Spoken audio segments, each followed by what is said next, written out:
A Bíblia diz em 2 Samuel, capítulo 5, de 1 a 25.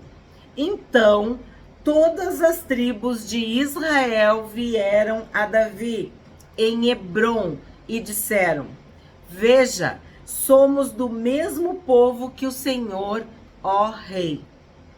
É interessante que esse somos do mesmo povo, no hebraico, no original, quer dizer, nós somos ossos dos teus ossos, carne da tua carne. Eles estavam querendo selar a paz, estavam querendo honrar Davi. Porque vocês lembram que Davi estava reinando em Hebrom. E agora, depois da morte de Saul, todas as tribos de Israel vieram a Hebrom. O que é Hebrom? Lembra de Hebrom, de Caleb? E eu falei, quando a gente estudou sobre Caleb, o vídeo sobre Caleb, e eu ainda falei que Davi tinha reinado em Hebrom. Pois bem, foi em Hebrom que aconteceu isso. E qual é o significado de Hebrom? Unidos, união, junto, conjunto, amizade, sociedade. Então é totalmente simbólico as tribos terem ido a Hebrom para selar, vamos dizer assim, o reinado de Davi. Então vamos continuar. 2. No passado, quando Saul ainda era rei sobre nós, era o Senhor quem fazia entradas e saídas militares com Israel. Também o Senhor Deus lhe disse: Você apacentará o meu povo de Israel e será príncipe sobre Israel. O que acontece? Davi era um guerreiro destemido, que tinha vencido o gigante Golias. E ele era conhecido pela sua coragem e pela presença de Deus na vida dele. Então aqui eles estão falando justamente isso. Estão resgatando essa bênção que havia sobre Davi. 3. Assim, todos os anciãos de Israel foram falar com o rei em Hebrom. E o rei Davi fez com eles uma aliança em Hebrom, diante do Senhor. E eles ungiram Davi rei sobre todo Israel. 4. Davi tinha 30 anos de idade quando começou a reinar, e reinou durante 40 anos. Em Hebrom reinou sobre Judá 7 anos e 6 meses. Em Jerusalém reinou 33 anos sobre todo Israel e Judá. Então, aqui tem números, né? Quem já assistiu o vídeo sobre os números na Bíblia percebe, ó, os 7 anos. 7 anos é uma completude, uma totalidade. 40 anos, lembra? Um arredondamento. Sabemos que o Senhor Jesus começou o seu ministério público aos 30 anos. Então, aqui há uma simbologia, porque devemos lembrar sempre que Davi é um tipo de Jesus. Jesus é considerado filho de Davi. A promessa que Deus fez a Davi se cumpriu no Senhor Jesus.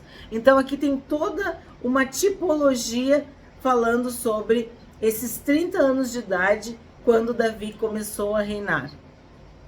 Vamos para o 6. Eu falei que Hebrom era união, unidos. E Jerusalém é a cidade de paz. Então, de uma forma unida e conjunta, houve paz. Reinaram em paz. Essa é a simbologia de ter reinado em Hebrom, ter unido todo o povo, todas as tribos, para poder reinar em paz em Jerusalém. 6. Agora vem uma parte muito interessante, tá? O rei Davi partiu com seus homens para Jerusalém, cidade da paz, para atacar os jebuseus que moravam naquela terra. Os jebuseus disseram a Davi: Você não entrará aqui? Até os cegos e os coxos poderão impedi-lo de entrar. Por que tá falando isso? Porque era uma fortaleza. Era uma cidade inexpugnável, ninguém conseguia atacar. E olha que Josué não conseguiu. Sobrou para Davi essa missão impossível, quase impossível, de atacar, invadir, dominar Jerusalém. Com isto queriam dizer, Davi não entrará neste lugar. Porém, Davi tomou a fortaleza de Sião, isto é, a cidade de Davi. Davi naquele dia mandou dizer, todo o que está disposto a atacar os jebuseus, suba pelo canal subterrâneo e ataque os cegos e os coxos, a quem a alma de Davi odeia. Por isso se diz, nem cego, nem coxo entrará na casa. Assim Davi morou na fortaleza e a chamou de cidade de Davi. Ele foi edificando ao redor desde Milo e para dentro. Davi ia crescendo em poder cada vez mais, porque o Senhor, o Deus dos exércitos, estava com ele. Então o que acontece? Como a cidade era uma verdadeira fortaleza, Deus deu uma estratégia para Davi, entrar pelo canal subterrâneo. E sim, eles tinham tanta certeza que eles, quando eles falam em coxos, cegos, para dizer assim que não precisavam nem de exército, nem de guardas, nem de sentinelas, nada para guardar, porque a própria cidade era uma fortaleza. E é muito interessante essa passagem, porque quem já assistiu o vídeo sobre Joabe sabe a importância de Joabe nessa tomada de Jerusalém. Porque sim, Joabe foi o primeiro a se alistar, vamos dizer assim, o primeiro a se apresentar para participar dessa investida, dessa invasão, dessa tomada de Jerusalém. Mas ele não deu a glória, ele não pegou a glória para si, ele deu a glória para Davi.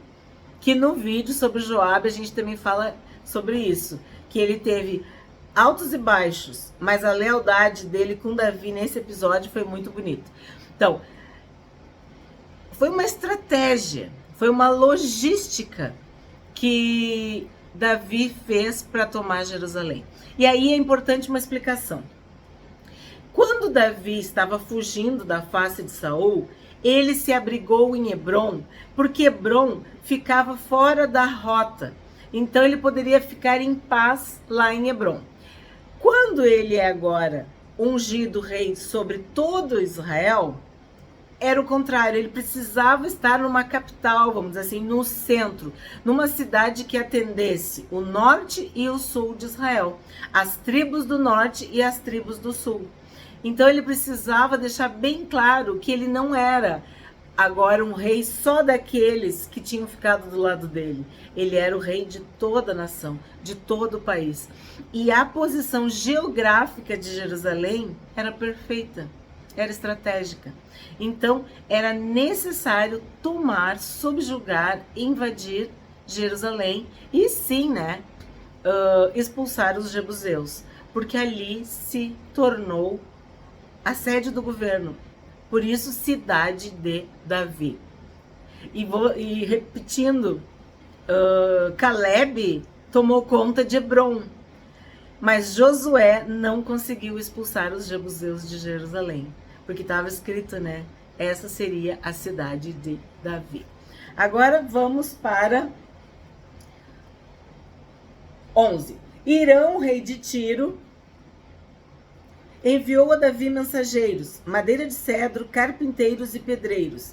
Estes construíram um palácio para Davi. Então Davi reconheceu que o Senhor o havia confirmado como rei sobre Israel e que tinha exaltado o seu reino por amor do seu povo de Israel.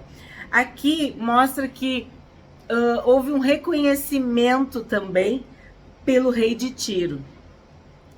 13. Davi tomou mais concubinas e mulheres de Jerusalém, depois que tinha vindo de Hebrom, e nasceram-lhe mais filhos e filhas. Então, Davi já tinha filhos. O tempo que ele ficou em Hebrom, a gente até viu no outro vídeo, quando sequestraram, raptaram as esposas de Davi. Então, Davi tinha seus filhos. E eu vou citar o nome de alguns que são mais conhecidos na história de Davi: Amnon, Absalão e Adonias. Esses são os filhos que nasceram em Hebrom.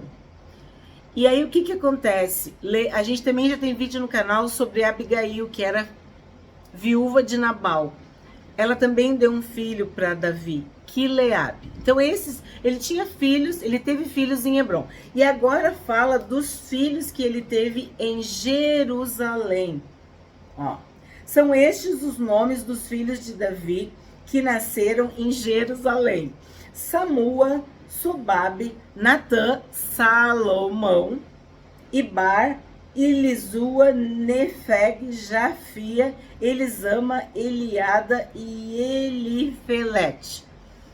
Só para destacar que Salomão nasceu em Jerusalém, porque são os filhos que tiveram mais notoriedade. Outros só são citados, não sabemos praticamente nada sobre eles. 17. Quando os filisteus ouviram que Davi tinha sido ungido rei sobre Israel, subiram todos para prendê-lo. Quando soube disso, Davi desceu para a fortaleza. Mas os filisteus vieram e se espalharam pelo vale dos Refaíns. 19. Aqui vem uma parte muito importante. Então Davi consultou o Senhor, dizendo: devo atacar os filisteus? Tu os entregarás nas minhas mãos? O Senhor respondeu: vá, porque certamente entregarei os filisteus nas suas mãos. Então Davi foi a Baal-Perazim e os derrotou ali e disse: o Senhor rompeu as fileiras inimigas diante de mim, como as águas rompem barreiras. Por isso chamou aquele lugar de Baal-Perazim. O que quer dizer isso? Davi consultou o Senhor, sempre humilde, sabe? É muito comum quando a gente começa a ter uma certa experiência, ou vitórias, ou prosperidade, a gente começa a achar que é a nossa força, né? Que é a nossa capacidade, que é a nossa inteligência. Davi seguiu consultando ao Senhor, dependendo do Senhor. E nesse versículo 20, essa expressão no hebraico significa basicamente que Deus desembaraçou o caminho, que o Senhor era o Deus dos passos desembaraçados. Se havia uma dificuldade, se tinha uma questão difícil, a coisa estava embaraçada, o Senhor desembaraçava, o Senhor liberava, o Senhor fazia com que Davi tivesse vitória. E tem um salmo lindo que diz justamente isso: o Senhor dos exércitos é o Senhor que desembaraça os nossos caminhos. Então, se tu tá vivendo uma confusão, uma dificuldade, tu tá vendo que as coisas estão embaraçadas, enroladas, amarradas, enosadas, clama ao Deus que desembaraça o teu caminho. O Senhor dos passos desembaraçados. É uma expressão muito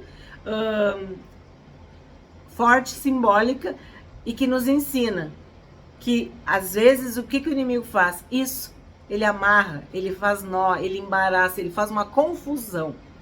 Mas o nosso Deus, ele desata todos os nós, ele desamarra. A Bíblia diz que ele vai à frente, quebrando os grilhões, quebrando as cadeias, quebrando as trancas, os cadeados, abrindo as portas, desembaraçando o nosso caminho. E aqui está essa expressão muito clara, né? Do que Deus fez. Aí vamos continuar. 21. Os filisteus deixaram lá os seus ídolos e Davi e os homens os levaram embora. Os filisteus tornaram a subir e se espalharam pelo vale dos Refaíns.